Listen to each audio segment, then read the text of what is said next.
దినం మనకి ధ్యానార్థమై పరిశుద్ధ గ్రంథాన్ని తెరిచి హెబ్రీ రాసిన పత్రిక 5వ అధ్యాయం 8వ వాక్యాన్ని చదువుకుందాం. హెబ్రీ 5:8. ఆయన కుమారుడయుండియు తాను పొందిన శ్రమల వలన విధేయతను నేర్చుకొనెను. ఇక్కడ మనం చదువుతున్న వాక్యంలో ఏమని మనం చదువుతున్నాం? ఆయన కుమారుడై ఉండియు తాను పొందిన శ్రమల వలన విధేయత నేర్చుకునేను అని ఇక్కడ మనం చదువుతున్నాం. కాబట్టి ప్రతి దేవుని బిడ్డ జీవితంలో మనం నేర్చుకోవాల్సింది ఏంటంటే, శ్రమలు పొందినప్పుడు విధేయత నేర్చుకోవాలి. ఏం నేర్చుకోవాలంట? శ్రమలు పొందినప్పుడు విధేయతను మనము నేర్చుకోవాలి. అందుకనే లోకంలో ఏమని చెప్తారు? నువ్వు ఎంత శ్రమ పడితే, ఎంత కష్టపడితే అంత పైకి వస్తావు అంటారు. అంతే, కిందకి వెళ్ళిపోతావు అంటారా? కష్టపడినవాడు పైకి వస్తాడు, కష్టపడినవాడు సంపాదిస్తాడు, కష్టపడినవాడు భవిష్యత్తు చాలా బాగుంటుంది, రాబోయే కాలంలో మంచిగా సుఖపడతాడు. కాబట్టి ఇక్కడ మనం చూసినట్లయితే యేసు ప్రభు కుమారుడయ్యుండి, అంటే ఎక్కడైనా మీరు చూడండి, శ్రమలు ఎవరికి వస్తాయి? పనివాడు, కూలివాడు ఉంటాడు. ఒకరికి ఇంట్లో వంట చేసే మనిషి ఉంటారు, పాత్రలు కడిగే మనిషి ఉంటారు, బట్టలు ఉతికే మనిషి ఉంటారు, ఇల్లు బాత్రూములు శుభ్రం చేసే మనిషి ఉంటారు. ఇలాగా పనివాళ్ళు వచ్చి కష్టపడతారు, కానీ ఇంట్లో ఉన్న పిల్లలు కష్టపడరు. కాబట్టి ఇక్కడ మనం చదువుతున్నాము, ఆయన కుమారుడై ఉండి అంటే ఏంటి? దేవాది దేవుడికి ఆయన కుమారుడై ఉండి కూడా ఆయన ఏం చేశాడు? ఈ లోకంలో శ్రమలో పడ్డాడు. ఏం పడ్డాడంట? శ్రమ పడ్డాడు. అందుకని ఇక్కడ రాస్తుంది, ఆయన కుమారుడై ఉండి కూడా పనివాడిలాగా, ఏమని రాస్తుంది బైబిల్లో? ఆయన దాసుడిలాగా వచ్చాడు ఈ లోకాన్ని. ఎలా వచ్చాడ? దాసుడిగా. ఏమన్నాడు ఆయన? పరిచర్య చేయడానికి వచ్చాను, కానీ పరిచర్య చేయించుకోవడానికి నేను రాలేదని చెప్పాడు. అంటే యేసు ప్రభు శ్రమ పడ్డానికి ఈ లోకానికి వచ్చాడు. కాబట్టి శ్రమ పడ్డానికి వచ్చిన ఆయన కుమారుడై ఉండి కూడా, అంటే ఎందుకు రాసి ఇక్కడ కుమారుడు ఎక్కడ శ్రమ పడ్డావు? ఎవరంట? కుమారుడు ఎక్కడ కూడా శ్రమ పడ్డు. కానీ ఇక్కడ పనివాడు ఎలాగూ కనబడుచున్నాడో అదే విధంగా ఈయన ఒక దాసులాగా ఏం చేస్తాడంటే, ఆయన కుమారుడై ఉండి కూడా తాను పొందిన శ్రమల వలన విధేయత నేర్చుకున్నాడు. శ్రమ పడినప్పుడు అతను ఏం చేస్తాడంట? విధేయత నేర్చుకున్నాడా, అవిధేయత నేర్చుకున్నాడా? చెప్పండి అందరూ. ఈ దినాల్లో మనం శ్రమ పడినప్పుడు ఏం నేర్చుకోవాలి? ఎంత కష్టపడి, అంటే అదే చెప్తారు తెలుగులో, ఎదిగే కొంది ఒదిగి ఉండాలంట. ఏం చేయాలంట? ఎదిగే కొంది ఏం చేయాలంట? ఒదిగి ఉండాలి. అంటే పెరిగే కొంది కూడా మనం ఏం చేయాలంట? తగ్గించుకోవాలని చెప్పేసి మనం చదువుతున్నాం. అలానే మనం నేర్చుకోవాల్సి అంటే, ఎదిగే కొంది కూడా లోబట్టం నేర్చుకోవాలి. ఎవరికి? దేవునికి. చెప్పండి అందరూ. ఎవరికంట? మనం ఎదిగే కొంది కూడా ఏం చేయాలంట? దేవునికి లోబడే విధంగా మనము కనపడాలి. అందుకే ఇక్కడ యేసు ప్రభువుని మనం చూసినప్పుడు ఆయన దేవుని కుమారుడై ఉండి కూడా ఒక పనివాడిగా, ఒక దాసుడిలాగా ఆయన ఏం చేస్తాడంట? దేవునికి లోబడినట్లుగా ఇక్కడ మనం చదువుచున్నాం. కాబట్టి ప్రతి దేవుని బిడ్డ గుర్తించాల్సి అంటే, ఆయన శ్రమలు పొందాడు, కానీ ఆ శ్రమలు పొందినప్పుడు ఆయన నేర్చుకుంది అంటే లోబడుట. అంటే ఏంటంట? విధేయత. చెప్పండి అందరూ. లోబడుట అంటే విధేయత. కాబట్టి మనము ఏదైనా కష్టపడినప్పుడు, శ్రమ పడినప్పుడు గర్వించాలా, లేకుంటే లోబడాలా? ఈ దినాల్లో చూడండి, ఒక చిన్న అబ్బాయికి ఏదైనా మనం పని చెప్పామనుకోండి, వాడికి ఎంత కోపం వచ్చేస్తుందో. నేనే వెళ్ళాలా, నేనే చేయాలా, అన్నీ నాకేనా? వెంటనే వాళ్ళకి ఏమొస్తుందంట? కోపం వచ్చేస్తుంది. పెద్దవాళ్ళకు కూడా ఏదైనా పని చెప్తే అన్ని పనులు నేనే చేయాలా, రోజు నేనే చేయాలా, ఇంకెవరు చేయరా, ఇంట్లో ఎవరు లేరా, నేను ఒక్కనే మనిషినా, నేనే సావాలని చెప్పేసి వాళ్ళకి చాలా బాధగా ఉంటుంది. కానీ యేసు ప్రభువుకి చెప్పాడు తండ్రి, నా కుమారుడా, ప్రజలందరూ పాపలు నాశనం అయిపోతున్నారు, సాతాను వాళ్ళని నాశనం చేస్తుంది, నువ్వు అందరిని వెళ్ళి రక్షించు, వాళ్ళ పాపాల నుంచి విడిపించు, వాళ్ళ కొరకు నీ ప్రాణం పెట్టి వాళ్ళ పాపాలని క్షమించి వాళ్ళని పరిశుద్ధపరిచి రానైనా అని చెప్పాడు. అప్పుడు కుమారుడు ఏం చేస్తాడంట? తండ్రికి లోబడ్డాడు. ఏం చేస్తాడంట? తండ్రి ఏం చేస్తాడంట? తన కుమారుడిని ఈ లోకాన్ని అనుగ్రహించకు వెనక తీయలేదంట. అంటే దేవుడు కూడా త్యాగం చేస్తాడు. ఏం చేస్తాడంట? దేవుడు త్యాగం చేసి తన కుమారుని లోకానికి ఇవ్వటానికి వెనక తీయకుండా తన కుమారుడిని మన కోసం ఇచ్చినప్పుడు కుమారుడు ఏం చేస్తాడు? తండ్రికి లోబడి అక్కడికి వచ్చాడా వద్దనడా? చెప్పండి. వచ్చాడా లేదా లోకానికి? ఎలా వచ్చాడు? పాప శరీరాకారంతో, పరిశుద్ధ శరీరాకారంతో కాదు. ఏ శరీరాకారంతో వచ్చాడు? పాప శరీరాకారంతో దాసును పోలిగా పుట్టి, అర్థమవుతుందా? దాసును పోలికని స్వరూపాన్ని ధరించుకొని ఒక బానిసగా ఆయన ఈ లోకానికి వచ్చాడు. అంత మాత్రమే కాదు, ఆయన ఎలా వచ్చాడంటే ఆయన రిక్తునిగా వచ్చాడు. అంటే ఎంటీగా ఏమి లేకుండా వచ్చాడు. దైవ శక్తి కానీ దైవ మహిమ కానీ ఏమి తీసుకొని రాకుండా సాధారణ ఒక మనిషిలాగా ఈ లోకానికి వచ్చాడు. కాబట్టి ఆయన ఆర్భాటంగా రాలేదు. ఎలా వచ్చాడంట? చాలా సింపుల్గా వచ్చాడు. ఇది రాని మనం బయటికి వెళ్ళాలంటే ఏం చేస్తాం? ఒక పని మీద వెళ్ళాలంటే ఫుల్గా మేకప్ చేసుకొని ఫుల్గా రెడీ అయ్యి ఒక బ్యాగ్ నిండా అన్నీ పెట్టుకుంటాం. బైబిల్లో రాస్తుంది, ఆ దినాన్న ముఖానికి రంగులు వేసుకుంటారు, చేతి సంచులు తగిలించుకుంటారంట, చేతి అద్దాలు పెట్టుకుంటారంట. బైబిల్లో అప్పుడే రాస్తుంది. ఏంటి మేకప్ కిట్ అంటారు దాన్ని ఇప్పుడు లేటెస్ట్గా. ఏమంటే మేకప్ కిట్. మళ్ళీ ఒక సంచి పెట్టుకుని ఆ సంచి నిండా మూతికి, ముక్కుకి, కళ్ళుకి, ముఖానికి రాసుకుని అన్నీ ఏం చేస్తాం? కిట్ పెట్టి సంచి తగిలించుకొని వెళ్తాం. లేదా సంచి ఎందుకు వీళ్ళకి? ఏం చేసుకోవడానికి సంచి చెప్పండి? బ్యాగ్ దేనికి? ఈ దినాల్లో చూస్తే దాంట్లో అన్నీ ఉంటాయి వాళ్ళకి. ఎందుకని? అంతే మంచిగా అందంగా కనపడ్డాక. కానీ అక్కడ మనం చదువుతున్న యేసు ప్రభు ఎలా వచ్చాడంట? స్వరూపమైన సొగసైన లేదంట ఆయనకి. ఏమిటంట? స్వరూపం లేదంట, సొగసు లేకుండా ఎలా వచ్చాడంటే ఒక సాధారణ ఒక మానవుడిగా ఆయన ఈ లోకానికి వచ్చేటప్పుడు ఆయన తగ్గించుకుని హెచ్చించుకున్నాడా? తను ఏం చేస్తాడంట? తగ్గించుకొని వచ్చాడు. అందుకని మనం చదువుతున్నాం యేసు ప్రభు కుమారుడై ఉండి కూడా ఏం చేస్తాడంటే శ్రమలు పొందాడు. శ్రమలు పొందిన తర్వాత ఏం నేర్చుకున్నాడంట? విధేయత నేర్చుకున్నా, అవిధేయత నేర్చుకున్నాడా? చెప్పండి. ఈ దినాల్లో మన ఇంట్లో తల్లిదండ్రులు ఎవరు కూడా అమ్మ నాకు కొంచెం అన్నం వేసుకొనిరా, బాబు నాకు కొంచెం నీళ్ళు తీసుకొనిరా అని చెప్పడానికి లేదు. ఈ రోజున అమ్మే అన్నీ వాళ్ళకి చేసి పెట్టాలి. Mummy water, mummy drink, mummy tiffin, mummy food అంటే లెగలేరు కదా మంచంలోంచి, కుర్చీల్లోంచి. కాళ్ళు చేతులు లేని వాళ్ళు ఎవరన్నా? కాళ్ళు చేతులు లేని వాళ్ళు ఏం చేస్తారు? అమ్మ నాన్నని పిలుస్తారు. అన్నీ ఉన్నాయి వీళ్ళకి. ఉండి ఏం చేస్తున్నారు? లెగలేకపోతున్నారు. కానీ పెద్దోళ్ళు ఏం చేయాలి? అన్నీ చేసి పెట్టాలి. ఇప్పుడు రివర్స్ అయిపోయింది. అర్థమైంది ఇప్పుడు నేను చెప్పేది మీకు. ఇప్పుడు పెద్దోళ్ళు ఏం పని చేయాలి, చిన్నోళ్ళు ఏం చేయాలంట? చెప్పండి అందరూ. కూర్చొని సుఖంగా అవి తీసురా అవి తీసుని చెప్పాలి. కాబట్టి ఈ దినాలు ఎలాగుందంటే పిల్లల శ్రమ పట్ల. కానీ యేసు ప్రభు దేవుని కుమారుడు ఇండు కూడా ఆయన ఏం చేస్తాడంటే శ్రమ పడ్డానికే వచ్చాడంట. దేనికి వచ్చాడంట? చెప్పండి, దేనికి వచ్చాడంట? శ్రమ పడడానికే వచ్చాడని చెప్పాడు. పేతురు యేసు ప్రభుని చంపడానికి వచ్చిన సైనికుల్ని పట్టుకొని చెవి నరికేశాడు. చెవి నరికేస్తే మల్కు అని అతని చెవి ఊడి కింద పడిపోయింది. యేసు ప్రభు వెళ్ళి ఆ చెవి తీసుకొని మళ్ళీ పెట్టి అతను ప్రార్థన చేసి బాగు చేసి అప్పుడు ఏం చెప్పాడు శిష్యులతో? నేను ఇది పొందడానికి వచ్చిన ఈ శ్రమలు, ఈ మరణాన్ని మీరు అడ్డం చేయొద్దు, ఆటంకం చేయొద్దు అని చెప్పాడు. విన్నారా? కాబట్టి దేవుడు శ్రమ పడ్డానికి వచ్చాడు. ఆ శ్రమని సంపూర్తి చేశాడు. ఈ దినాల్లో కొంతమంది ఏదైనా కొంచెం ఒక కోర్సు చదువు కానీ ఒక జాబ్ కానీ ప్రారంభించి అబ్బో నాకు చాలా కష్టం నేను చేయలేనని చెప్పి మానేస్తారు. అన్నీ చాలా విషయాల్లో ఏం చేస్తారు? వెనక్కి వచ్చేస్తారు. కానీ ఏదైనా మనం ప్రారంభించాలంటే ఏం చేయాలంట? దాన్ని ముగించాల్సింది. ఏం చేయాలంట? ఒక పట్టుదల మనకు ఉండాలి, ఒక వైరాగ్యం మనకు ఉండాలి. ఈ చదవాలనుకుంటే చదివి ముగించాలి. ఈ జాబ్ చేయాలంటే ఈ జాబ్ చేసి ముగించాలి. ఈ కోర్స్ చేయాలంటే ఈ కోర్స్ చేసే ముగించాలి. సగంలోనే మనం వదిలేయకూడదు. కొంతమంది నేను చూశాను 10 రకాలైన చదువులు చదివారు కానీ ఏది కంప్లీట్ చేయలేదు. కొంతమంది చూస్తాను 20 రకాలు 30 రకాల జాబులు చేశారు, ఒక్క జాబు కరెక్ట్గా చేయలేదు. కారణం అంటే స్టాండర్డ్ లేదు. ఏ స్టాండర్డు? శ్రమ పడే స్టాండర్డ్ లేదు. ఏ స్టాండర్డ్? శ్రమ పడే మనసు ఈ దినాల్లో చాలామందికి లేదు. అందుకని 1 పేతురు రాసిన పత్రిక 4వ అధ్యాయం 1వ వాక్యం చదవమా. 1 పేతురు రాసిన పత్రిక 4వ అధ్యాయం 1వ వాక్యం ఏమని రాస్తుంది? క్రీస్తు శరీరమందు శ్రమపడెను కనుక మీరును అట్టి మనస్సును ఆయుధముగా ధరించుకొనుడి. క్రీస్తు శరీరమందు శ్రమపడెను. మానవుడిగా ఆయన ఈ లోకానికి వచ్చి మానవ శరీరాన్ని ధరించుకొని శరీరంలో ఉండి ఆయన ఏం చేస్తాడంటే ఈ లోకంలో శ్రమ పడ్డాడు. కాబట్టి మనం కూడా అలాంటి మనస్సు కలిగి ఉండాలి. ఏ మనసు? సుఖపడే మనసా, కష్టపడే మనసా? ఈ దినాల్లో ఎవరినైనా ఏదైనా జాబు చేయరా అంటే ఏమంటున్నాడు తెలుసా? టెక్నిక్గా సంపాదించాలి, చాలా సింపుల్గా సంపాదించాలి, కష్టపడకుండా బట్టలు నలగకుండా సంపాదించాలంట. ఎలా సంపాదించాలంట?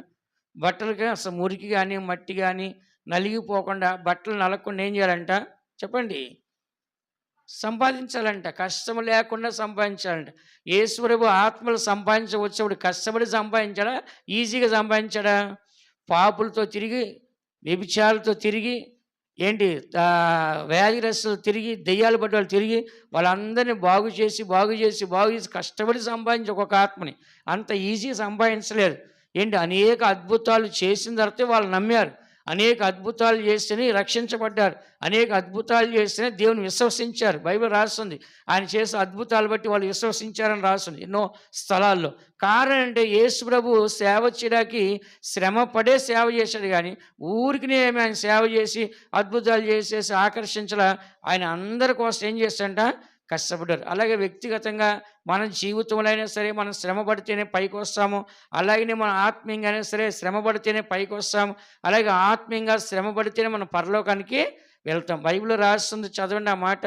అపోస్తుల కార్యములు 10వ అధ్యాయం, అపోస్తుల కార్యములు 14 చూసినట్లయితే అనేక శ్రమలు అనుభవించి దేవుని రాజ్యంలో ప్రవేశించాలి.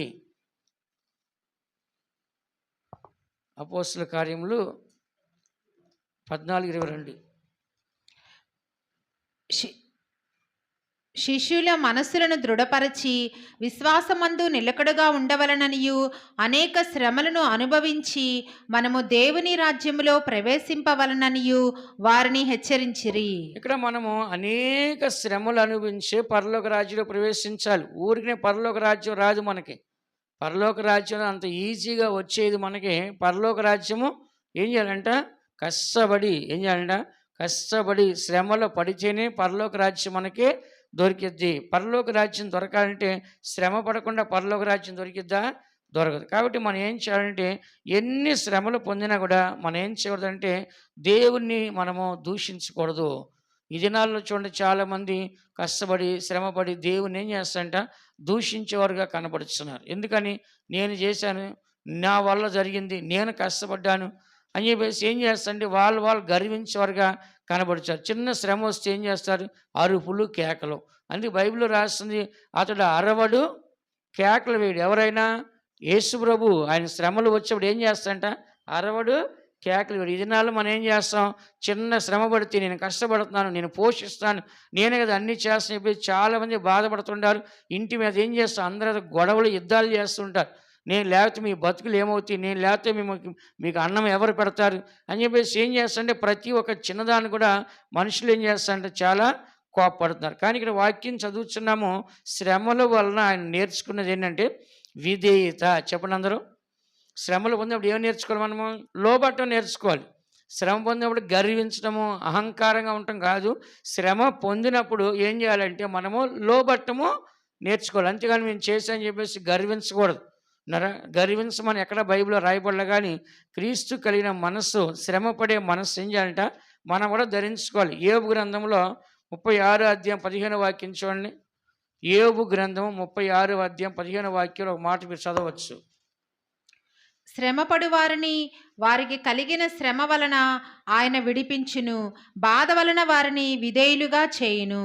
కాబట్టి ఇక్కడ మనం చదువుతున్న వాక్యంలో శ్రమల వలన వారు ఏం కలుగుతుందంట, విధేయత నేర్చుకున్నారు. ఏం నేర్చుకున్నారంట, చెప్పండి అందరూ. ఏం నేర్చుకున్నారంట, శ్రమపడి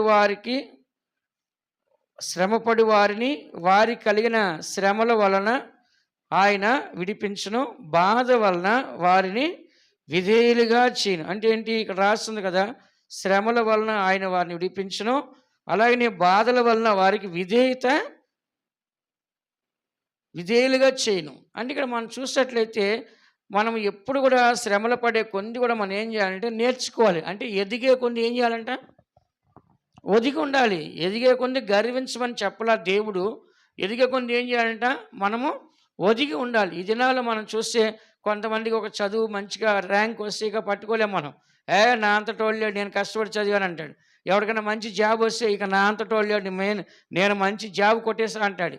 ఏదైనా గవర్నమెంట్ జాబ్ వస్తే ఇక ఆయన భూమి మీద ఆపలేము మనం. ఇంకా పెళ్ళి కావాలి అనుకో, అడిగి అమ్మాయిని చూస్తే ఏమన్నాడు, నాకు గవర్నమెంట్ ఉద్యోగం ఉంది, నాకు ₹1,00,00,000 కావాలి కట్నం అంటాడు. ఎందుకంటే గవర్నమెంట్ జాబ్, రేపు నేను చచ్చిపోతే నా జాబ్ దానికే వస్తుంది, నేను చస్తే నా పెన్షన్ దానికే వస్తుంది, దాని లైఫ్ వన్ టైం సెటిల్మెంట్ కాబట్టి ₹1,00,00,000 కావాలంట కట్నం. ఎంత అంట చెప్పండి, ₹1,00,00,000. ఎందుకని, నా తర్వాత లైఫ్ అంతా ఉంటుంది కాబట్టి అంత డబ్బు నీకు వస్తుంది కాబట్టి ఏం చేస్తారంట, గవర్నమెంట్ ఉద్యోగం వస్తే కూడా భూమి మీద ఆగటం లేదు.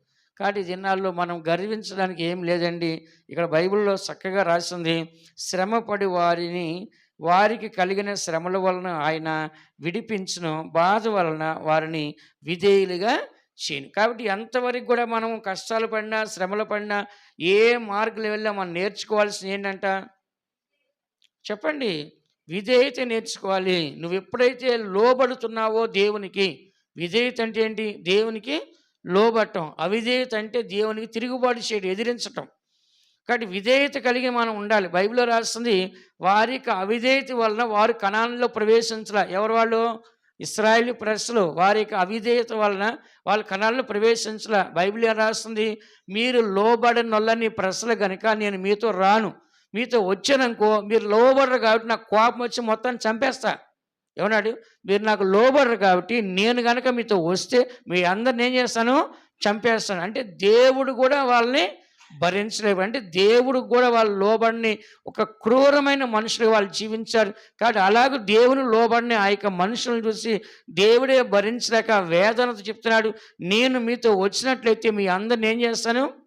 చంపేస్తా అన్నాడు. అంటే అంత దేవుని మీద తిరుగుబాటు చేసిన ప్రజలుగా వాళ్ళు కనబడుతున్నారు. కానీ యేసు ప్రభు చూడండి, అందరికీ మాదిరిగా ఆయన కుమారుడై ఉండి కూడా ఆయన ఏం చేస్తాడంటే ఆయన పొందిన శ్రమల వలన ఏం నేర్చుకున్నాడంట?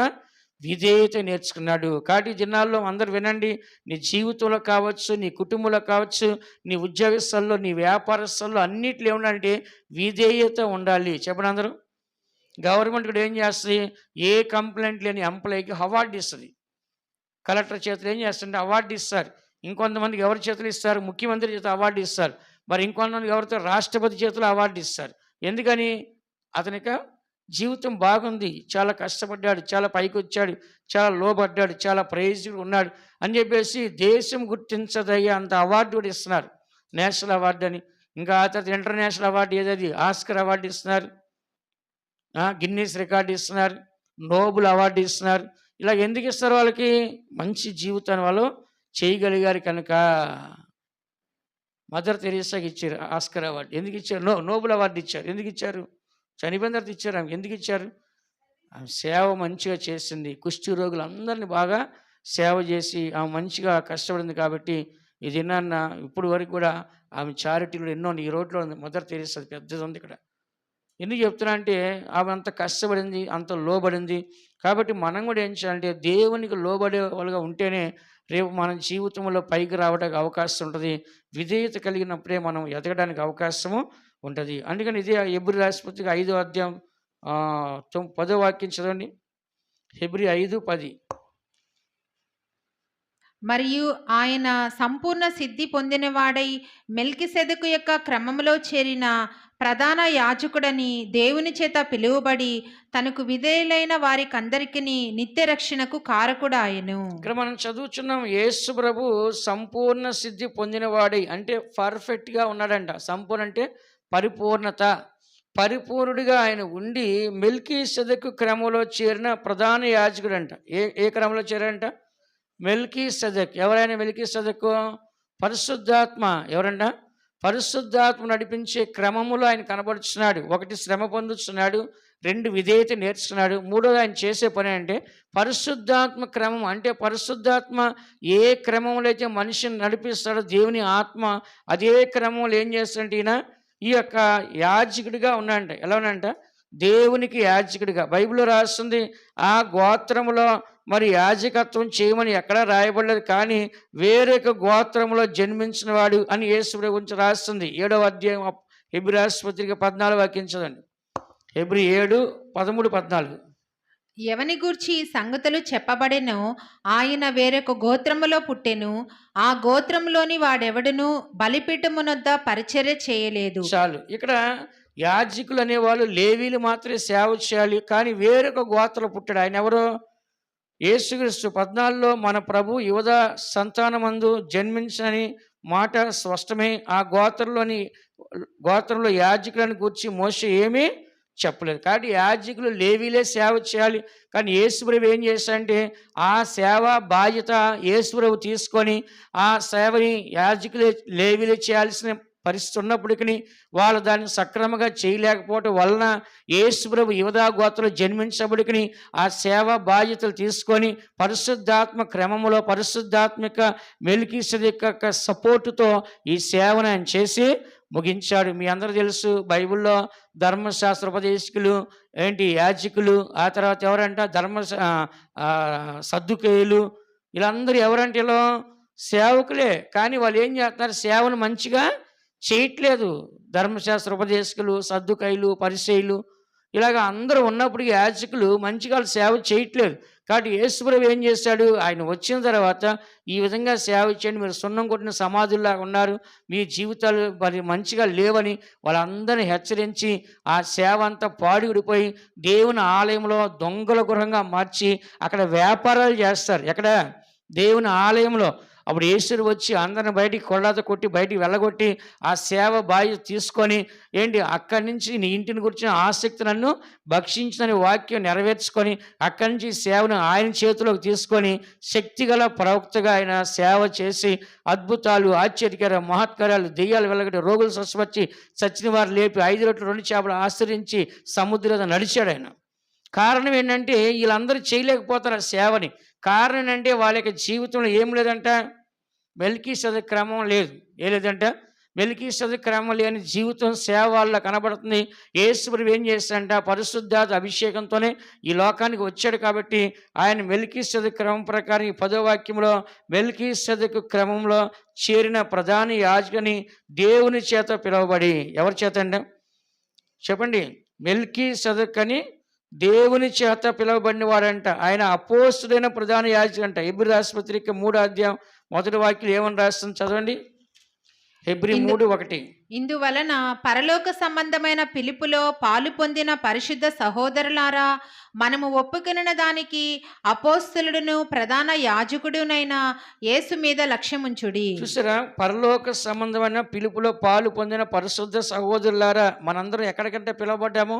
పరలోకానికి పిలువబడిన పరిశుద్ధ సహోదరులుగా మనం కనబడుతున్నాం. మనం ఒప్పుకున్న దానికి అపోస్తులను ప్రధాన యాజకుడిని యేసు మీద లక్ష్యం ఉంచి. ప్రధాన యాజకుడు ఎవరంట? యేసుక్రీస్తుడు ఎలా మారిపోయానా? ప్రధాన యాజకుడిగా మారిపోయి ఆ యాజకత్వం, ఆ సేవ అంతా తన చేతిలో తీసుకొని ఆయన అపోస్తుడైన ప్రధాన యాజకుడు. ఎవరైనా చెప్పండి? అపోస్తుడైన ప్రధాని. అపోస్తుడు అంటే ఎవరు చెప్పండి? దాని అర్థం ఏంటి చెప్పండి? అపోస్తుడు అంటే పంపబడిన వాడు. ఎవరి చేత? తండ్రి చేత. చెప్పండి అందరూ. దేవుని చేత పంపబడిన వాడైన యేసు ప్రభు అపోస్తుడిగా పిలువబడి, అపోస్తుడు మాత్రమే కాకుండా ఆయన ఏం చేస్తాడంట? ప్రధాన యాజకుడిగా సేవ యొక్క భారాన్ని కూడా ఆయన తీసుకున్నాడు. అందుకే హెబ్రీ 5:10 ఏమని చదువుచున్నా? ఆయన మెల్కీసెదెకు క్రమంలో చేరిన ప్రధాన యాజకుని దేవుని చేత పిలువబడుతున్నాడు. ఎవరి చేత అంట? మనుషుల చేత ఆయన పిలువబడలా. ఎవరి చేత అంట? దేవుని చేత ప్రధాన యాజకుడని పిలువబడి తనకు విధేయులైన వారందరికీ నిత్య రక్షణకు కారణము. ఇప్పుడు చూడండి, యేసు ప్రభు తండ్రికి ఎలా లోబడ్డాడో మనము ఆయనకి లోబడాలి. ఎవరికి? యేసుక్రీస్తుకి. చెప్పండి అందరూ. ఎవరికి లోబడాలంట? యేసుక్రీస్తుకి. ఇక్కడ రాసిన 10లో తనకు విధేయులైన వారి అందరికీ నిత్య రక్షణకు కారకుడైన. అంటే ఇప్పుడు దేవునికి ఎవరైతే మనం యేసుక్రీస్తుకి లోబడుతున్నామో వాళ్ళందరికీ నిత్య రక్షకుడిగా ఉన్నాడంట ఆయన. ఎలా ఉన్నాడంట?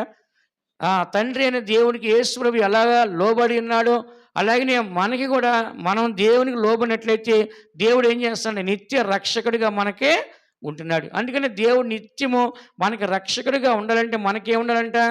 దేవునికి విధేయత కలిగి ఉండాలి. చెప్పండి అందరూ. ఇప్పుడు తల్లిదండ్రులు మనతో ఉండాలంటే మనం ఏం చేయాలి? తల్లిదండ్రులు లోబడి ఉండాలి. తల్లిదండ్రులు ఎదిరించే వాళ్ళ దగ్గర తల్లిదండ్రులు ఉంటారా? చెప్పండి, ఉంటారా? తల్లిదండ్రులు లోబడే వారి దగ్గరే తల్లిదండ్రులు ఉంటారు, కానీ ఎదిరించే వారితో తల్లిదండ్రులు ఉంటారా? ఫర్ ఎగ్జాంపుల్గా బైబిల్లో ఏశాబు, యాకోబు ఉన్నారు. ఏశాబు ఏం చేశాడు? తల్లికి లోబడేవాడు కాదు. యాకోబు ఏం చేస్తాడు? తల్లికి లోబడతాడు. అందుకని తల్లి ఎవరిని ప్రేమించింది? యాకోబుని ప్రేమించిందా? ఏశాబుని ప్రేమించిందా? ఎందుకని? అతను తల్లి మాటిని గుడారు వాసుకుంటాడు. ఇతనేం చేస్తాడు? తల్లి మాటిని కూడా అరణ్యవాసిగా తిరుగుతుంటాడు. అదే తిరిగిపోతుని ప్రేమించారా? ఇంట్లో ఉన్నవాడిని ప్రేమించారా? చెప్పండి గట్టిగా. ఇంట్లో ఉన్న వాళ్ళనే ప్రేమించారు. దేవుడు కూడా ఆయనకు లోబడే వాళ్ళని ప్రేమిస్తారా? లేకుండా దేవుని లోబడకుండా తిరిగేవాడిని ప్రేమిస్తాడా? ఇక్కడ ఏమని రాస్తుంది? తనకు విధేయులైన వారందరికీ నిత్య రక్షణకు కారకుడు. ఎవరైతే యేసు ప్రభువుకు లోబడుతున్నారో అలాగా వాళ్ళందరికీ కూడా ఆయన నిత్య రక్షణ ఉంటాడు. ఫర్ ఎగ్జాంపుల్గా దేవుడు కూడా ముందు తండ్రికి లోబడ్డాడు. చెప్పండి అందరూ. యేసుప్రభు ఏం చేస్తాడు? తండ్రికి లోబడ్డాడు కాబట్టి మనం కూడా ఏం చేయాలి? ఆయనకి లోబడమని వాక్యం చెప్తుంది. 1 కొరింథీయుల రాసిన పత్రిక 15 అధ్యాయాలు మీకు ఎంతో స్పష్టంగా ఉంటుంది. 1 కొరింథీయుల రాసిన పత్రిక 15 అధ్యాయంలో తండ్రికి కుమారుడు ఏ విధంగా లోబడ్డారనేది చక్కగా రాస్తుంది. 15వ అధ్యాయము 28వ వాక్యాన్ని చదువుకుందాం. 1 కొరింథీ. మరియు సమస్తమును ఆయనకు లోబరచబడినప్పుడు దేవుడు సర్వములో సర్వమగు నిమిత్తము కుమారుడు తనకు సమస్తమును లోబర్చిన దేవునికి తానే లోబడును. హల్లెలూయా. చూడండి, ఇక్కడ 26 నుంచి మనం చదువుతున్నాం. 27 నుంచి దేవుడు సమస్తము క్రీస్తు పాదముల కింద లోబరిచెను. చూడండి, ఇక్కడ దేవుడైన యెహోవా ఏం చేస్తాడంటే సమస్తాన్ని కూడా తన యొక్క కుమారుడి యొక్క పాదముల కింద పెట్టాడంట. ఎందుకు పెట్టాడు చెప్పండి? తండ్రికి కుమారుడు లోబడబట్టి దేవుడి సమస్తాన్ని ఎక్కడ పెట్టాడంట? కుమారుడి యొక్క పాదముల కింద పెట్టాడు. అందుకే బైబిల్ రాస్తుంది, ఏమని రాస్తుంది?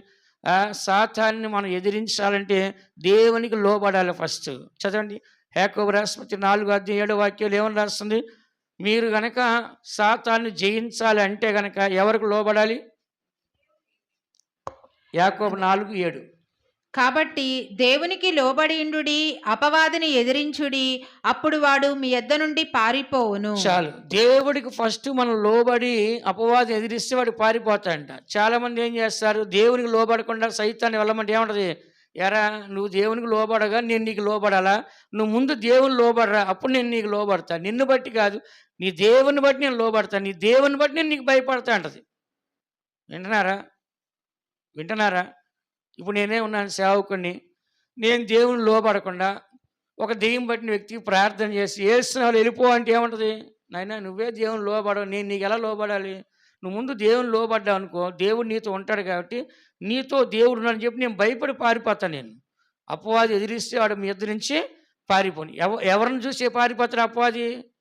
నువ్వు దేవునికి సరెండర్ అయిపోతే, దేవుని లోపలికి నువ్వు వచ్చేసట్లయితే కనుక, నీలో దేవుడు ఉన్నట్లేదు కనుక సాతాను నిన్ను చూసి భయపడుతుంది.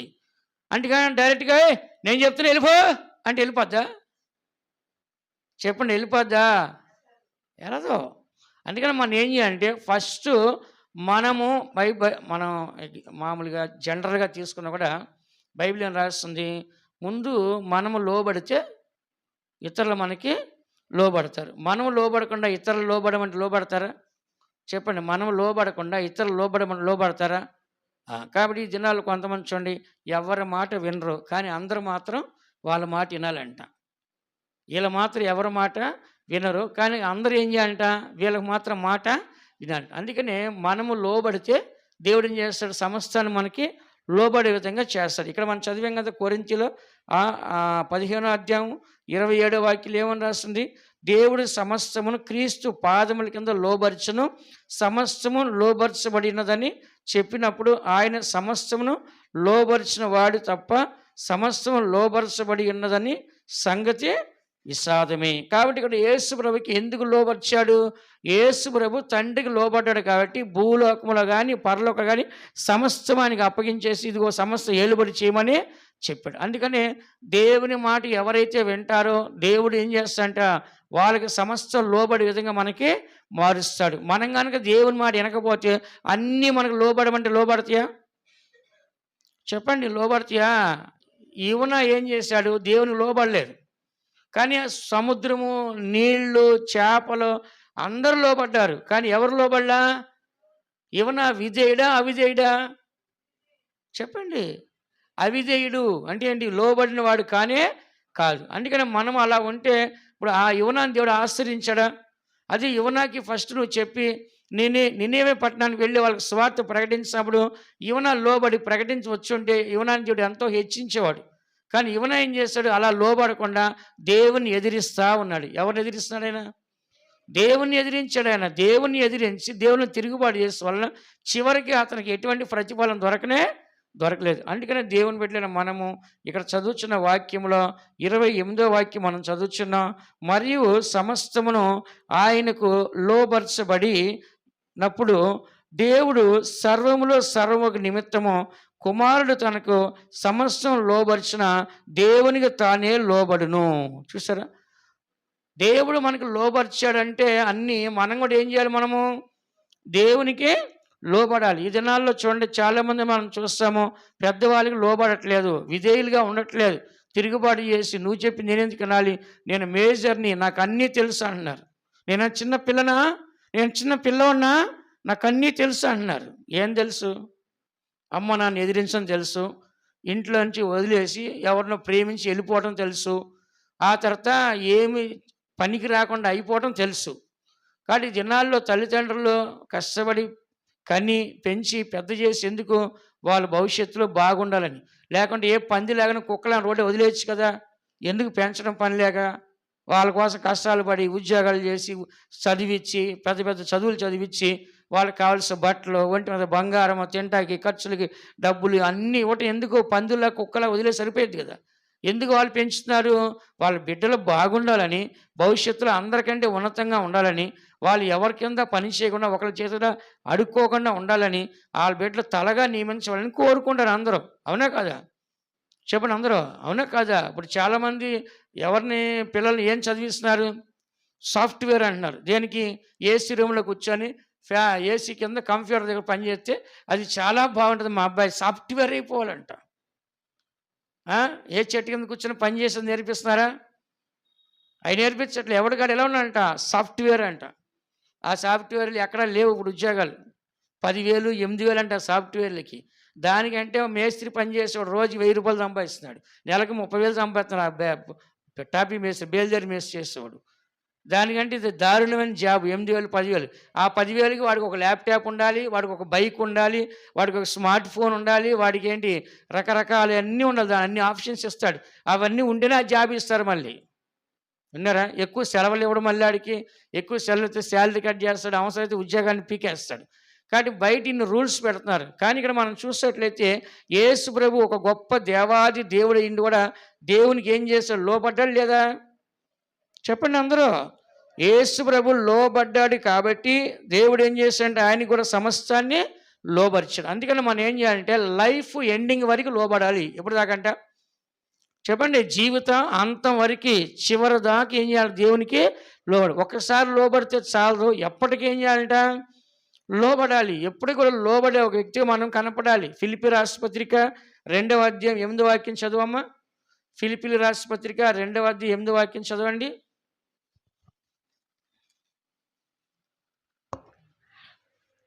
మరియు ఆయన ఆకారమందు మనుషుడిగా కనబడి మరణము పొందునంతగా, అనగా శిలువ మరణము పొందునంతగా విధేయత చూపిన వాడై తన్ను తాను తగ్గించుకొనెను. ఇక్కడ మనం చదువుతున్న వాక్యములో మరియు ఆయన ఆకారమందు మనుషుడిగా కనబడ్డాడంట. ఎవరైనా? దేవాది దేవుడు. ఎవరంట? దేవాది దేవుడు ఏం చేస్తాడంటే ఆకారానికి, అంటే చూడడానికి ఎలా కనపడ్డాడంటే ఆయన మనుషుడిగా కనపడ్డాడు. ఎందుకని? ఇప్పుడు మనుషుల మధ్యలోకి రావాలంటే ఏం చేయాలి? మనిషిలాగానే ఉండాలి. దేవుడిలాగా వస్తే చూసి ఎవరిని బతుకుతారా? చెప్పండి. దేవుణ్ణి చూసి ఏ నరుడైనా బ్రతుకుతాడా? బ్రతకడు. కాబట్టి దేవుడు ఏం చేశాడంట, ఒక మానవుడు అవతారం ధరించుకొని ఒక సాధారణమైన ఒక మానవుడిగా వచ్చాడు కదా. కాబట్టి ఇక్కడ మనం చదువుతున్న వాక్యంలో ఒక సాధారణమైన ఒక మానవుడిగా ఆయన వచ్చాడు. అలాగని మరణము పొందినంతగా, ఎక్కడంట? మరణం పొందినంతగా, అనగా శిలువ మరణం పొందినంతగా విధేయత చూపిన వాడి తన్ను తాను తగ్గించుకున్నాడా, హెచ్చించుకున్నాడా? చెప్పండి. శిలువ మరణం పొందే వరకు కూడా, అంటే లాస్ట్ డే వరకు కూడా ఆయన ఏం చేస్తాడంట? లోబడి తన్ను తాను తగ్గించుకొని విధేయత చూపించి, అంటే కంప్లీట్గా దేవునికి సరెండర్ అయిపోయాడు. ఎవరికంట? కంప్లీట్గా దేవునికి ఏం చేస్తాడంట? సరెండర్ అయిపోయాడు, లోబడిపోయాడు. కాబట్టి మనమైతే ఏం చేస్తాం? లోబడతామా? కష్టం వచ్చేవాడు, మరణం వచ్చేవాడు, ఏదైనా వచ్చేవాడు దేవుని లోబడతామా? లోబడం. పోయా, నువ్వు నాకు చెప్పేది ఏంటి? నా ప్రాణం కంటే ఎక్కువ ఏంటి? నా ప్రాణం నేను చూసుకోవద్దా అని చెప్పేసి అనేకులు ఏం చేస్తారంటే తమ సేఫ్టీని వాళ్ళు చూసుకుంటారు. కానీ ఇక్కడ మనం చదువుతున్న వాక్యంలో దేవునికి సత్యం చెప్తుంది. ఆయన ఆకారమందు మనుషుడిగా కనబడి మరణము పొందినంతగా, అనగా శిలువ మరణం పొందినంతగా విధేయత చూపిన వాడై తన్ను తాను ఏం చేస్తాడంట? తగ్గించుకున్నాడు. కాబట్టి మనం కూడా ఏం చేయాలి? తగ్గించుకోవాలా, హెచ్చించుకోవాలా? పైన 5వ వాక్యం చూడండి అమ్మ. క్రీస్తు యేసునకు కలిగిన ఈ మనస్సు మీరును కలిగిండుడి. ఇందులో మనం చదివాం మొదటి పేతురు 4:1 క్రీస్తు శ్రమపడిన కనుక అట్టి మనస్సు మీరు ఏం చేయాలట, ఆయుధంగా ధరించుకున్నది. కాబట్టి మనకి మెయిన్ ఇన్నర్లో ఉండాలి, ఫిక్స్డ్ శ్రమ పడాలి అని. అదే మనస్సు ఉంటే మార్గం ఉంటుంది అంటారు. ఏమంట, మనస్సు ఉంటే ఇన్నర్లో ఫిక్స్ అయిపోవాలి. లోపల మైండ్లో కనుక మనం ఫిక్స్ అయిపోయి నేను శ్రమ పడతాను, ఎంతకన్నా శ్రమ పడతాను, నేను పైకి వచ్చే వరకు శ్రమ పడతాను అని చెప్పేసి ఎప్పుడైతే శ్రమ పడతాడో భవిష్యత్తులో ఉన్నతమైన స్థాయిలో అతను ఉంటాడు. అదే ఫస్ట్ నుంచి ఏం చేస్తారు, సుఖపడినట్లయితే కనుక తర్వాత దేనికి పనికిరారు. నేను చూసాను చాలామందిని చిన్నప్పటి నుంచి కష్టపడి చదివిన వాళ్ళు ఈ రోజున మంచిగా సెటిల్ అయిపోయినారు. చిన్నప్పటి నుంచి లగ్జరీగా జులాయిగా గాలిగా తిరిగి చదవకుండా డబ్బులంతా వేస్ట్ చేసి ఎవరైతున్నారో ఈ జనాన్న ఏ పంచర్ల షాపులోనో, ఏ మాంసం కొట్లోనో, ఏ రోడ్డు అరటిపళ్ళు అమ్ముకోవటమో, ఏ గంజాయము, ఇలా గలేజీ పనులను చేసుకుని బతుకుతున్నారు. కాబట్టి ఫస్ట్ నుంచి తల్లిదండ్రులు లోబడి సరైన ఒక చదువు చదివితే భవిష్యత్తు అంతా బాగుంటుంది. ఫస్టే రాంగ్ స్టెప్ వేస్తే లైఫ్ లాంగ్ ఎలా ఉంటుందంట, రాంగ్ రూట్లోనే పోతారు. ఎలా పోతాడంట, రాంగ్ రూట్లోనే పోతాడు. అందుకని చదువుతున్న వాక్యంలో క్రీస్తు యేసునకు కలిగిన ఈ మనస్సును మీరు ఏం చేయాలంట, ధరించుకునడి. ఎందుకంటే ఆయన శ్రమపడడానికి వచ్చాడు. ఎలా వచ్చాడంట చూడండి, 6వ వాక్యంలో ఆయన దేవుని స్వరూపము కలిగిన వాడై ఉండి దేవునితో సమానముగా ఉండుట విడిచిపెట్టకూడని భాగ్యమని ఎంచుకొనలేదు. చూసారా, దేవునితో సమానంగా ఉన్నప్పటికీ అది వదిలిపెట్టకూడదు అనుకోకుండా దాన్ని వదిలేసి దేవుని కొరకు వచ్చాడు. మనుషుల పోలికగా పుట్టి దాసుని స్వరూపం ధరించుకొని తన్ను తాను రిక్తునిగా చేస్తాడు. అంటే ఏంటి, అన్నీ పక్కన పెట్టేసి ఖాళీగా ఎంటీగా ఏమి లేని ఒక సాధారణ వ్యక్తి, అంటే సింపుల్గా వచ్చాడు. ఎలా వచ్చాడంట, చాలా సింపుల్గా ఒక మనిషిలాగా వచ్చాడు. కాబట్టి దేవుని బిడ్డ మనము లేని దాన్ని కలగ చేసుకొని మనం గొప్పగా చెప్పుకోవడం కాదు, ఉన్నదాన్ని పక్కన పెట్టి మనం తగ్గించేది గొప్ప కార్యం. యేసు ప్రభువు ఉన్నదంతా పక్కన పెట్టి ఏం చేశాడు, చాలా సింపుల్గా ఏమి లేనివాడు కనబడుతున్నాడు. ఉన్నారా, ఏమి లేనివాడికి కనబడుతున్నారు. శిష్యులు వచ్చి అడిగారు, యేసు నువ్వు ఎక్కడ ఉంటున్నావు, నీ హౌస్ ఎక్కడ అంటే ఒక చెట్టు చూపించండి, చెట్టు కింద ఉంటున్నాను. ఎందుకని, మనిషి కుమారుడు తలవాల్చడానికి భూమి మీద స్థలము లేదు. అంటే దేవుడు ఈ లోకంలో ఏం కోరుకోలే, దేవుని కొరకే వచ్చాడు, దేవుని కొరకు జీవించాడు, మరణించాడు, పరలోకానికి వెళ్ళిపోయాడు. కానీ ఈ లోకంలో తన కొరకు ఏమీ సంపాదించుకోలేదు. అందుకని యేసుప్రభువు మనం చూసినప్పుడు ఎప్పుడు దాకా లోబడ్డాడు చెప్పండి అందరు. ఇప్పుడు మీకేం అర్థమైంది, ఎప్పుడు దాకా లోబడ్డాడు ఆయన, సిలువ మరణం వరకు చెప్పండి అందరూ. లైఫ్ లాంగ్ డెత్ టైం వరకు, చనిపోయే చివరి నిమిషం వరకు కూడా ఎవరికి లోబడ్డాడు ఆయన, దేవునికి లోబడ్డాడు. ఎవరంటే ఆయన దేవుని కుమారుడు. చెప్పండి అందరూ, దేవుని కుమారుడు అయ్యండి ఒక దాసుడిగా ఒక పనివాడిగా ఉండి ఆయన చివరి దాకా దేవుడు లోబడబట్టి దేవుడు ఏం చేస్తాడంటే అన్నీ ఆయన పాదాల కింద పెట్టాడంట. ఎక్కడ పెట్టాడంట, సమస్తాన్ని ఎక్కడ పెట్టాడు ఆయన, పాదాలు. ఈ దినాన్ని మీ తల్లిదండ్రులు మీరు లోబడండి, మీ తల్లిదండ్రులు అన్నీ మీకు అప్పగిస్తారు. అదే మీరు లోబడకుండా ఉంటే ₹1 కూడా మిమ్మల్ని నమ్మి ఇవ్వరు. మీరు మంచివారు కాకపోతే ₹1 కూడా మీకు ఇవ్వరు నమ్మి. అదే మీరు మంచివారైతే అన్నీ మీకు అప్పగిస్తారు. అవునా కాదా, నమ్మకస్తులు మంచివారంటే ఏం చేస్తారు, అన్నీ మన చేతికి అప్పగిస్తారు. లేదు నమ్మకస్తులు కాదు, మంచివారు కాదంటే ఏది మన చేతికి అప్పగిస్తారా, అప్పగించరు. అందుకని దేవుడు మన జీవితంలో సమస్తాన్ని మనకు అప్పగించి వాళ్ళని ఆశీర్వాదంగా మార్చాలంటే యేసు ప్రభు కుమారుడు అయ్యండి ఏ విధంగా లోబడ్డాడో అలాగనే మనం కూడా ఏం చేయాలంటే దేవునికి ఏం చేయాలంట, లోబడేవారుగా కనపడాలి. లోబడినప్పుడు కుమారుడు ఎలా లోబడ్డాడో అలాగే మనం లోబడితే దేవుడు నిత్యజీవం ఉన్నట్లుగా మనకి నిత్యజీవం ఇస్తాడు. యోహాను సువార్త 3వ అధ్యాయము 35-36 వాక్యాలు చూడండి. యోహాను సువార్త 3వ అధ్యాయం 35-36 వాక్యాలు చూడండి. తండ్రి కుమారుని ప్రేమించుచున్నాడు కనుక ఆయన చేతికి సమస్తము అప్పగించి ఉన్నాడు. కుమారుని యందు విశ్వాసముంచువాడే నిత్య జీవము గలవాడు. కుమారునికి విధేయుడు కానివాడు జీవము చూడడు, కానీ దేవుని ఉగ్రత వాని మీద నిలిచియుండును. ఇక్కడ మనం చదువుతున్న వాక్యములు ఏమని రాస్తుంది, 3వ అధ్యాయం 35వ వాక్యం ఏమని రాస్తుంది, తండ్రి కుమారుని ప్రేమించున్నాడు గనుక ఆయన చేతికి సమస్తమును అప్పగించి ఉన్నాడు. కానీ ఇక్కడ కుమారుడు తండ్రికి లోబడుతారు కాబట్టి తండ్రి ఏం చేస్తాడంటే కుమారుని ప్రేమిస్తున్నాడు కాబట్టి ఆయన చేతికి సమస్తాన్ని అప్పగించినాడు. ఆయన కుమారుని యందు విశ్వాసం ఉంచేవాడే నిత్య జీవం గలవాడు. కుమారునికి విధేయుడు కానివాడు, విధేయుడు అంటే ఏంటి, లోబడిన వాడు, విధేయుడు కానివాడు జీవాన్ని చూడ్డంట, దేవుని ఉగ్రతనే చూస్తాడు. కాబట్టి తల్లిదండ్రులు లోబడితే కోపం వస్తుందా, ప్రేమ వస్తుందా మన మీద?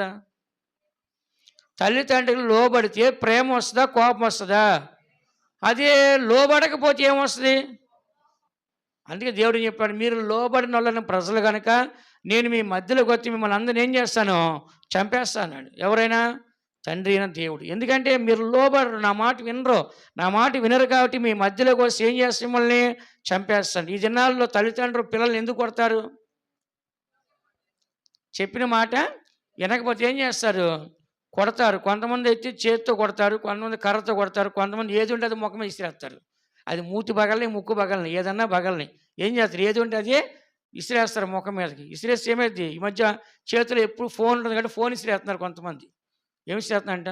ఫోన్ పెట్టి కొట్టేస్తారు. ముక్కు మూతి వంకర పోతుంది.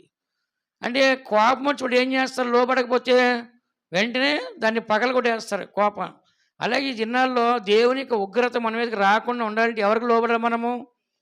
దేవునికి లోబడి ఉండి అప్పుడు అపవాది ఎదిరించి అప్పుడు వాడి ఎదిరించి ఇప్పుడు చెప్పండి, సాతాను కనుక ఏదైనా ఒక శోధన తీసుకుని మన దగ్గరికి వచ్చింది అనుకో, ఇప్పుడు ఆ శోధన మన దగ్గర నుంచి వెళ్ళిపోవాలని మనం ప్రార్థన చేస్తే సాతాను ఆ శోధన తీసుకుని తిరిగి వెళ్ళిపోవాలంటే మనం ఏం చేయాలి? ముందు దేవునికి లోబడి, ప్రభా ఇదిగో నేను లోబడుచున్నాను, నా పాపాలు క్షమించండి, నా తప్పులు క్షమించండి, నా అతిక్రమాలు క్షమించని ఎప్పుడైతే దేవుని మనం చెప్తున్నామో దేవుడు మనల్ని ఏం చేస్తాడంట? మన పాపాలని క్షమించి సాతాను ఏం చేస్తాం? మన దగ్గర దూరంగా పంపిస్తాడు. మనం దేవుని లోబడకుండా సైతానా నేను చెప్తున్నా యేసు నామములో నా మాట విని నువ్వు వెళ్ళిపో అంటే వెళ్ళిపోద్దా? చెప్పండి. బైబిల్ ఏమంటుంది? మీరు దేవునికి లోబడి ఇండుడి ఫస్ట్, తర్వాత అపవాదిని ఎదిరించండి, ఆ తర్వాత వాడు మీ ఎదిరించి పారిపోండి. కాబట్టి ఫస్ట్ సాతాను మనకు లోబడి సాతాను మన మాట వినాలంటే మనం ఎవరు లోబడాలి? చెప్పండి. దేవునికి లోబడాలి. దేవునికి లోబడకుండా మరి సాతాను మనం లోబడుద్దా? ఫారిన్లో చాలామంది ఏం చేస్తారంట, 2-3 పెళ్ళిళ్ళు ఉంటాయంట వాళ్ళకి. ఎన్ని పెళ్ళిళ్ళు అంట? ఫారిన్లో ఎన్ని పెళ్ళిళ్ళు అంట వాళ్ళకి? 2-3 పెళ్ళిళ్ళు కామన్ వాళ్ళకి. అప్పుడు భార్య భర్తలో మాట్లాడుకుంటారంట సాయంత్రం. ఏమని? భర్త ఉద్యోగానికి వెళ్ళి వచ్చిన తర్వాత భార్య చెప్పుద్దంట, ఏమండి మీ పిల్లలు నా పిల్లలు కలిసి మన పిల్లలతో కొట్లాడుతున్నారండి అంటదంట. నీ పిల్లలంటే నీ మొదటి భార్య పిల్లలు, నా పిల్లలంటే నా మొదటి భర్త పిల్లలు. ఇప్పుడు మన ఇద్దరు కలిసి పుట్టిన పిల్లలు కలిసి 3 బ్యాచ్లు ఏం చేస్తున్నాయంట? కొట్టుకుండి అంట. మీ పిల్లలు నా పిల్లలు కలిసి మన పిల్లలతో కొట్టుకున్నారు. అంటే ఇప్పుడు ఎన్ని సంతానాలు అయ్యి? అర్థం కాదు నేను చెప్పింది మీకు. నీ పిల్లలంటే నీ మొదటి భార్యకి పుట్టిన పిల్లలు, నా పిల్లలంటే నా మొదటి భర్తకు పుట్టిన పిల్లలు, మన పిల్లలంటే ఇప్పుడు మన ఇద్దరం పెళ్లి చేసిన తర్వాత మనకు పుట్టిన పిల్లలు కలిసి ఏం చేస్తారంట? కొట్టుకున్నారంట. అర్థమైందా? అందుకనే వాళ్ళు మర్యాదగా ఒకళ్ళ భార్యకి భర్తకి లోబడి ఉంటే ఇన్ని ఫ్యామిలీలు అవ్వు కదా. ఒకరికొకరు లోబడక నువ్వు వద్దని చెప్పి ఒకరిద్దరు కనిన తర్వాత నువ్వు వద్దని చెప్పి ఇంకో ఇద్దరు కనిన తర్వాత నువ్వు వద్దని చెప్పి ఇంకో ఇద్దరు కనిన తర్వాత ఏం చేస్తున్నారంట? రకరకాలుగా తయారవుతున్నారు. ఆమె ఎవరో ఒక ఆమె వరల్డ్ ఫేమస్ హీరోయిన్ పేరేంటి? సన్నీ లియోనా? ఆమె పేరు ఉంది కదా ఒక ఆమె, అమెరికా ఆమె. ఆమె చాలా అందంగా ఉంటుంది ప్రపంచంలో. అంత పెద్ద సినీ యాక్టర్ ఆమె. కోట్లు, లక్షల కోట్లు ఆస్తుంది ఆమెకి. ఒక అతను చేసుకునేది, ఒక అతను చేసుకుంది, ఒక ఇద్దరు కలిగిన తర్వాత వాడు వదిలేస్తాడు. మళ్ళీ ఇంకో అతను చేసుకుని ఇంక ఇద్దరు ఇంకోటి వదిలేస్తాడు. ఇంకోని పెళ్లి చేసిన తర్వాత ఏం చేస్తాడంట? ఇంకో ఇద్దరు కలిగిన తర్వాత వదిలేస్తాడు. ఇట్లాగా ఆమె జీవితం అందంగా ఉంది, ప్రపంచంతో పేరుంది, కావాల్సిన డబ్బు ఉంది, కానీ తనకి సరైన భర్త అతనికి దొరకలేదు. అలాగే ఈ దినాల్లో ఎంతోమంది చూస్తుంటే తల్లిదండ్రులు లోబడకపోవటం వల్ల ఈ ప్రాబ్లమ్స్ వస్తున్నాయి. అందుకని ఈ యొక్క పిల్లల వలన కొట్లాటలు, గొడవలు వస్తున్నాయి. బైబిల్లో ఒక మాట ఉంది, చదవద్దులే. ఆదామంట ఒకరోజు ఏదైనా తోటలో వెళ్తున్నప్పుడు ఆయనకి ముళ్ళు గుచ్చుకుందంట. ముళ్ళు గుచ్చుకొని చెప్పండి ఆదాము, ఏయ్ ఇస్తాను అని చెప్పి దాన్ని ఇరపబోతున్నాడంట, నోట్లో కొరకపోతున్నాడంట. ఏయ్ ఆగు ఆదామా అందంట. ఏంటి? అసలు నేను పుట్టడానికి కారణం నువ్వు దేవునికి లోబడి ఉంటే నేను పుట్టేదాన్ని కాదు, ముళ్ళ తొప్పులో గచ్చపోదలో నీ వల్ల నేను పుట్టాను, నువ్వు నన్ను ఇరిపే అర్హత నీకు లేదని చెప్పిందంట. ఏం చెప్పిందంట? నువ్వు దేవునికి లోబడి ఉంటే ఆ పండు తినవద్దన్నప్పుడు తినకుండా ఉండుంటే ఈ ముళ్ళ తొప్పులే గచ్చపదలు వచ్చేది కాదు, నేను నీకు గుచ్చుకునేదానికి కాదు, నువ్వు చేసిన పాపనిగా నేను నీకు గుచ్చుకున్నా అని చెప్పిందంట ముళ్ళు. అర్థమైందా? ఈ దినాల్లో నువ్వు గనక దేవుని లోబడకపోతే దేవుడు నీకు ఒక ముళ్ళు పెడతాడు నీ బిడ్డనే ఒక సైతాన్గా పెడతాడు నీ కుటుంబంలో, నీ జీవితంలో. బైబిల్లో రాస్తుంది, ఇశ్రాయేలు ప్రజలు దేవుని లోబడలు కాబట్టి ఫిలిష్తీయులు వాళ్ళ కళ్ళలో శూలాల్లాగా పెడతాన్నారు దేవుడు. ఎలా పెడతాడంట? పక్కల బళ్ళేలాగా పెడతా అని చెప్పాడు. ఎందుకని? మీరు నా మాట వినట్లేదు కాబట్టి నేనేం చేస్తాను, మీ కళ్ళల్లో శూలాల్లాగాని మీ పక్కలో బరిసిల్లాగా బళ్ళేల్లాగా పెడతా అని చెప్పాడు. ఎందుకంటే నువ్వు దేవునికి లోబడలేదంటే దేవుడు నీకు ఒక ముళ్ళు పెడతాడు. ఎవరో ఒకరు నీ ఇంట్లో నీకు ఒక మొగుళ్ళలాగా ఉంటారు. ఎలా ఉంటారంట చెప్పండి? కట్టుకున్న మొగుడు ఎలాగ నిన్ను ఇబ్బంది పెడతాడు, కొడతాడు, తిడతాడో అదే విధంగా ఏం చేయాలి, ఏదో ఒక ముళ్ళు పెడతాడు. పౌలు గారు ఏమన్నారు? నన్ను నలగొట్టాకి దేవుడు సాతాన్ని ఒక ముళ్ళుగా పెట్టాడని చెప్పాడు. ఎలా పెట్టాడంట? నన్ను నలగొట్టాలంటే నేను హెచ్చించిపోకుండా, గర్వించకుండా, అహంకారంగా ఉండకుండా ఉండాలంటే దేవుడు నన్ను ప్రతి క్షణం కూడా నన్ను నలగొట్టక ఏం చేశాడంట చెప్పండి?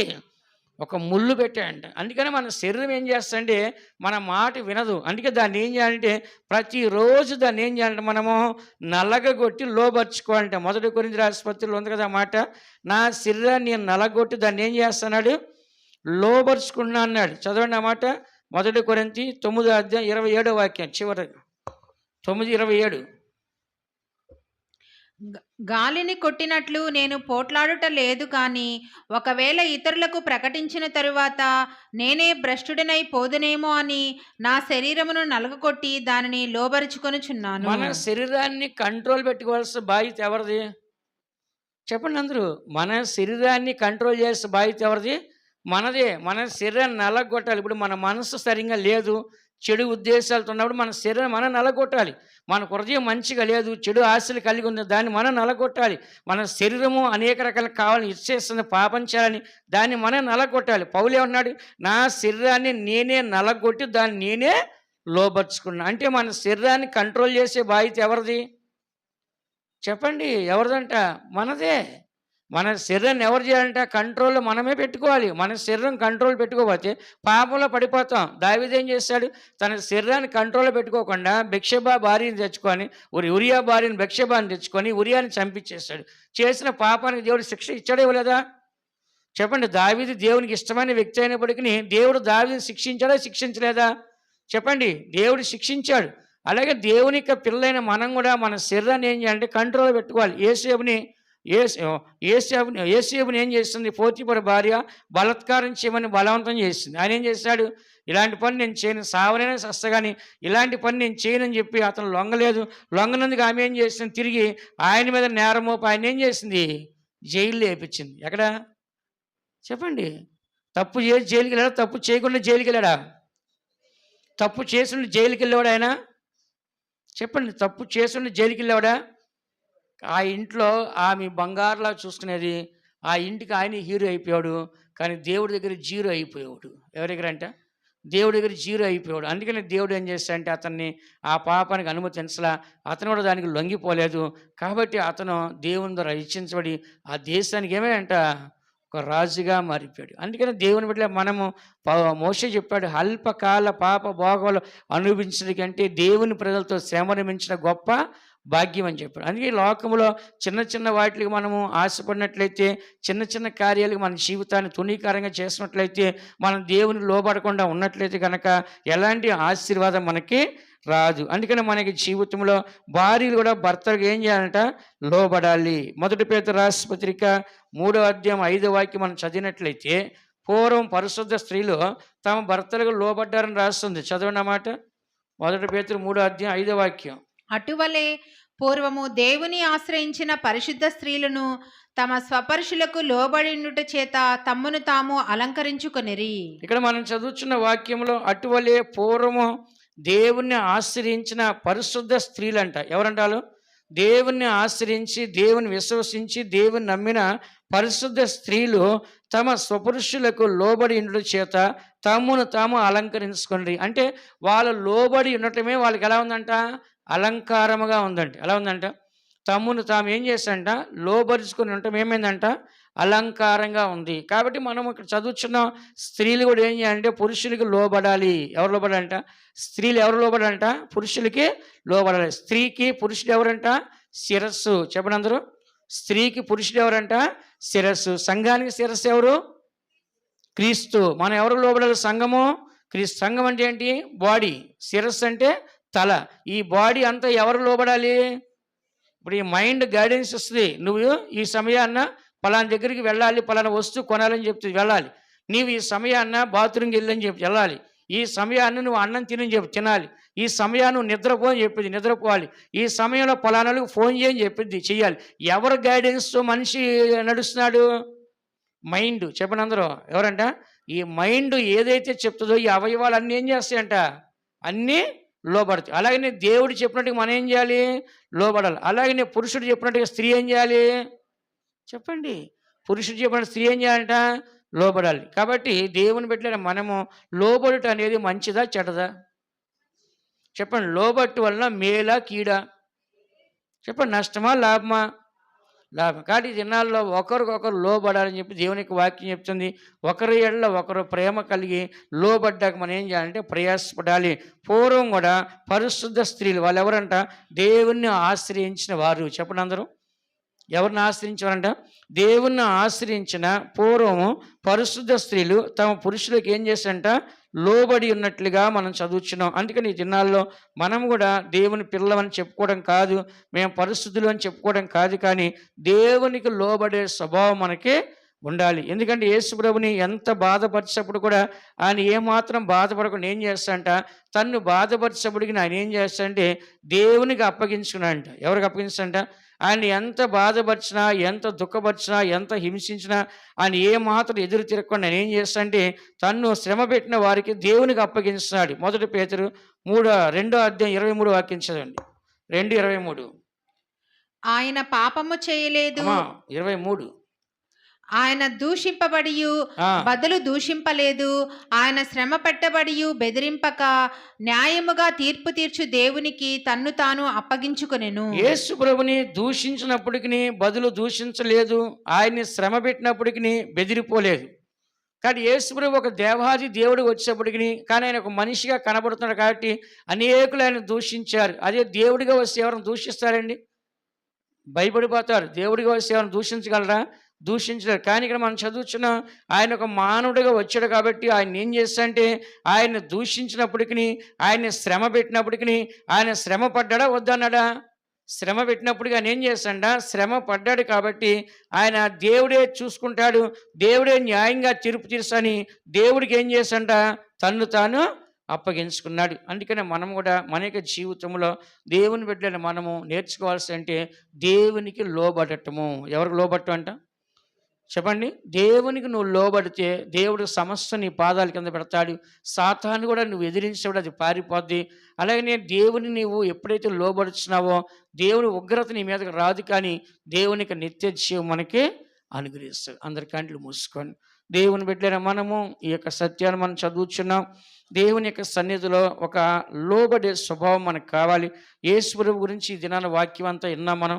చివరి దాకా ఆయన దేవునికి లోబడిన వ్యక్తిగా, లోబడి మరి శ్రమలు పడి ఆయన విధేయత నేర్చిన వ్యక్తి కనపడ్డాడు. కానీ ఎక్కడ అహంకారంతో గర్వంతో తండ్రి ఇంత సేవ నేను చేశాను, నా ఇష్టానుసారం ఉంటానని అనలేదు. కానీ సిలువ మరణం వరకు కూడా తండ్రికి మాత్రం లోబడి ఆయన సిలువ మరణంలో తన దేవునికి తను తాను అప్పగించినట్లుగా మనం చదువుచున్నాం. యేసు ప్రభు ఆయన ఏమాత్రం ఎదిరించకుండా సమస్తము ఆయన లోబడిచిన దేవునికి ఆయన లోబడినాడు కాబట్టి దేవుడు తన సమస్తము ఆయన పాదముల కింద పెట్టినాడు, సమస్తం ఆయన చేతులకు అప్పగించున్నాడు. కాబట్టి మనం కూడా తిన్నాన్న దేవుని కుమారులు ఇండి భయభక్తులు కలిగి దేవుని యొక్క దృష్టిలో ఆయనకి లోబడేవారుగా మనం కనపడాలి. ఆయన మెల్కీసెదెకు క్రమంలో ఆయన లోబడిన వాడిగా కనబడుతున్నాడు. అందుకే ఆయన విజయాన్ని సాధించాడు. సేవకులందరూ చేయలేని సేవని ఆయన ప్రధాన యాజకుడిగా సేవ బాధ్యతలు తీసుకొని ఆయన మంచిగా సేవ చేసి చివరి దాకా తండ్రి లోబడ్డాడు. ఈ దినాన్ని మనం ఆశీర్వాదం పొందాలంటే దేవునికి లోపడాలి.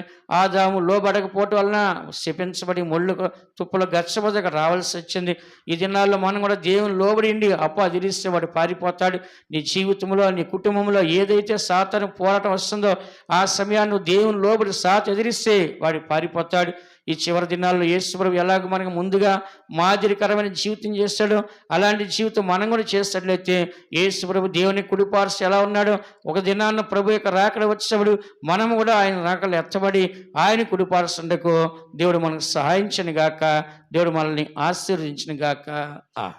కుమారుడైన నీవు శ్రమల వలన నేర్చుకుంటివి విధేయతనిలా. కుమారుడైన నీవు శ్రమల వలన నేర్చుకుంటివి విధేయతనిలా. ఆ మనసును నేను ఆయుధముగానే, ఆ మనసును నేను ఆయుధముగానే ధరించి శ్రమలలో పూర్ణత నొందేదన్, ధరించి శ్రమలలో పూర్ణత నొందేదన్. కుమారుడైన నీవు